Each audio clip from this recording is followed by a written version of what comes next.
President of the United States makes his second wartime inspection tour of military training camps. United States Marines at one of the great eastern bases pass in review before their Commander-in-Chief.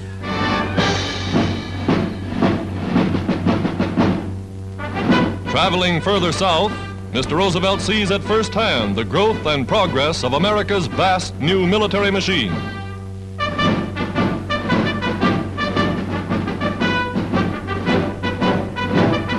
And as his car rolls through camp after camp, there is no pause in the daily routine.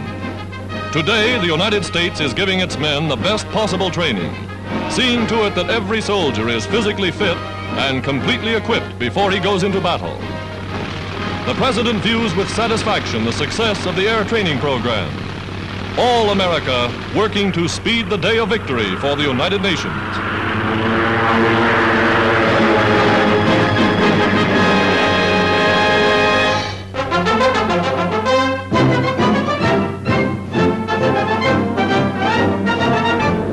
United States Navy aircraft carrier takes aboard Army planes for shipment to one of the fighting fronts.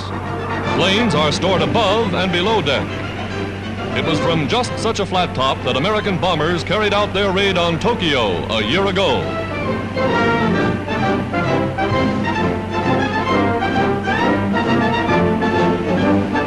Now, loading up at sea with oil and ammunition. Machine guns ready, planes ready, and they take off for some new base on land.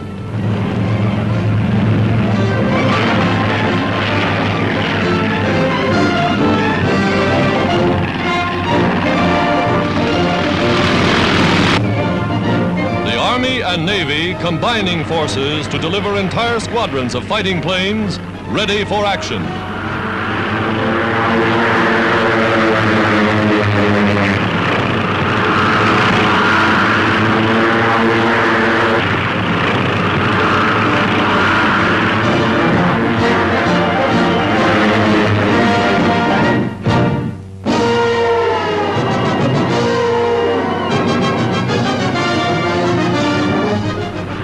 Air forces over North Africa. Americans and British in flying forts, Mitchells and Liberators, clearing the way for new offensives on land. Through a hail of enemy flak, the big ships roar on. Their objective, the Maret Line.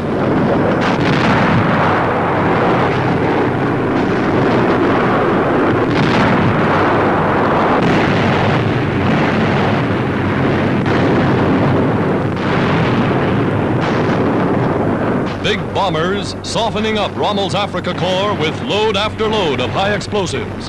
Anti-aircraft fire fails to stop them.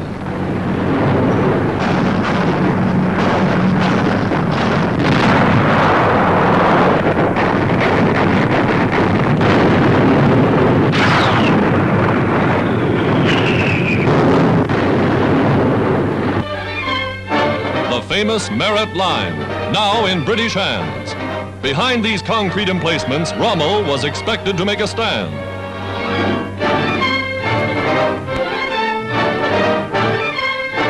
But Montgomery's guns and his brilliant 8th Army were too much for the Desert Fox.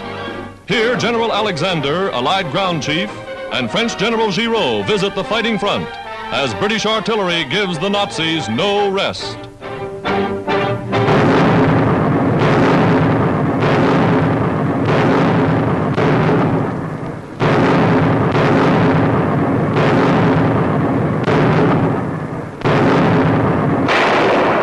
Gurkhas advancing. These are the warriors who stormed the Maret Heights in hand-to-hand fighting.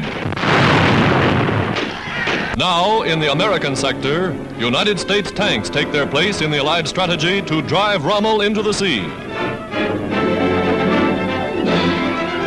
The commander, Lieutenant General Patton, surveys the Axis positions.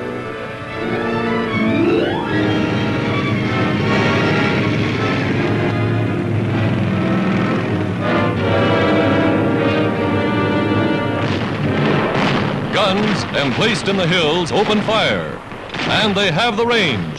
Direct hits on Nazi tanks.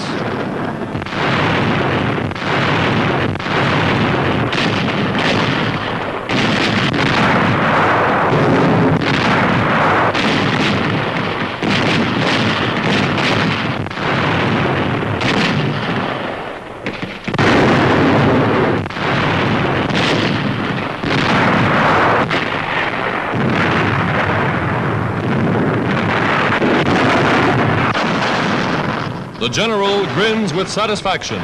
After early setbacks, his American troops are learning.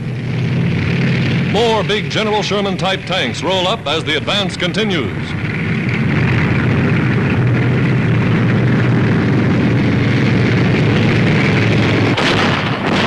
Now, streaming toward the last mountainous barriers to join the magnificent British, Yankee gunners see inspiring evidence of Allied superiority over the vaunted German Mark IVs.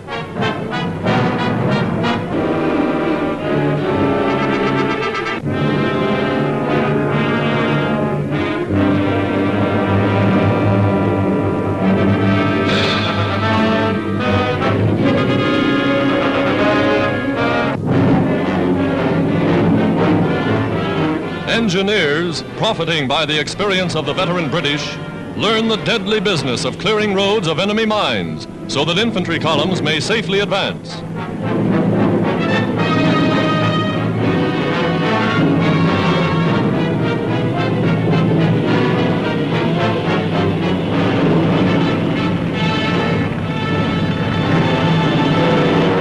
A Junkers 88 attacks the supply line, bombing the road.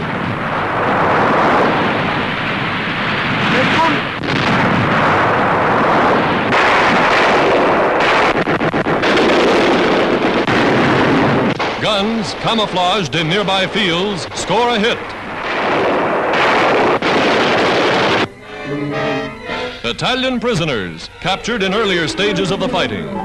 In all, the Allies have taken some 30,000 Axis soldiers since breaching the Merit line.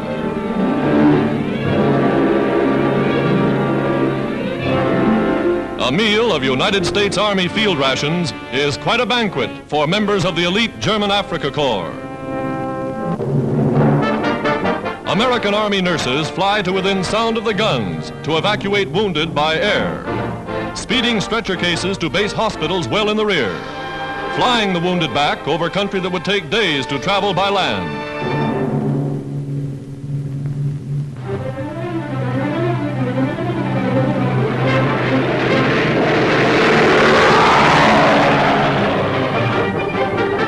General Eisenhower, Allied commander in North Africa, visits General Patton's frontline headquarters as the combined Allied force bottle up the Nazis in the northeast corner of Tunisia. The Battle of Tunisia enters its final phase.